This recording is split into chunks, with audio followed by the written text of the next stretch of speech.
దాచి ఉంచినటువంటి ఆ మహోన్నతమైన ఆశీర్వాదాలు మెండుగా పొందడానికి దేవుడు కృప చూపించినట్లుగా విరిగి నలిగిన హృదయంతో దేవుని సన్నిధిని ఆశ్రయిస్తాం. దేవుడు మనకు మేలు చేస్తాడని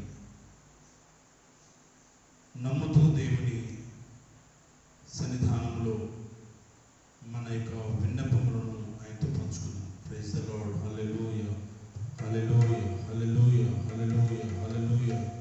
దేవానికి స్తోత్రం, స్తోత్రం, స్తోత్రం, స్తోత్రం, స్తోత్రం, స్తోత్రం, స్తోత్రం, స్తోత్రం, స్తోత్రం. కృపగల దేవానికి వేలాది స్తుతులు స్తోత్రం చెల్లిస్తూ ఉన్నాము. ఆయన మహిమపరుచుకుందాం, ఆరాధిద్దాం. దేవుడు మనకిచ్చినటువంటి కొద్ది సమయాన్ని దేవుని కొరకు వాడుకుందాం. దేవుడే మనను మన యొక్క అక్కర్లన్నిటినీ ఆయన తీర్చేటువంటి దేవుడు. ఆయన మనల్ని సమృద్ధి అయిన జీవముతో నింపేటువంటి దేవుడు కనుక ఆయన ఆరాధిద్దాం. హల్లెలూయా, హల్లెలూయా. Praise the Lord. ప్రభువానికి వందనాలు స్తోత్రం చెల్లించుకుంటున్నాం.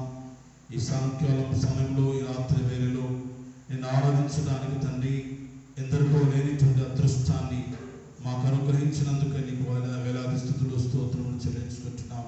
గొప్ప దేవుడా, ఇదిగో నేను ఆరాధిస్తున్న మా జీవితాలలో నైనా మా ఆశలను సిగురింపచేయమని ప్రార్థిస్తున్నాం. ఇదిగో మా మనసులను ఉల్లసింపచేయండి. ఆర్భాటముతోనూ ఆశ్చర్యమైనటువంటి కార్యములు జరిగించేటువంటి నిన్ను ఆరాధించడానికి నీ కృపయు మాకు అనుగ్రహించమని ప్రార్థిస్తున్నాం.